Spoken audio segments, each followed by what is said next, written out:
sana.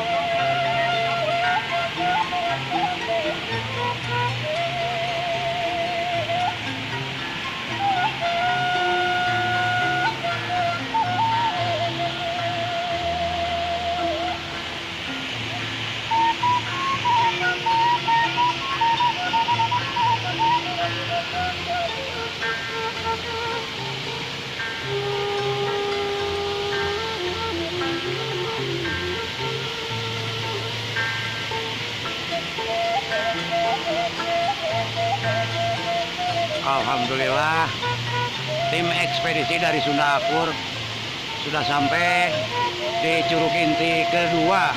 Ternyata Curug Cinta yang pertama yang tingginya 15 meter belum bisa dicapai hari ini karena waktu dan kondisi jalan yang belum terbuka.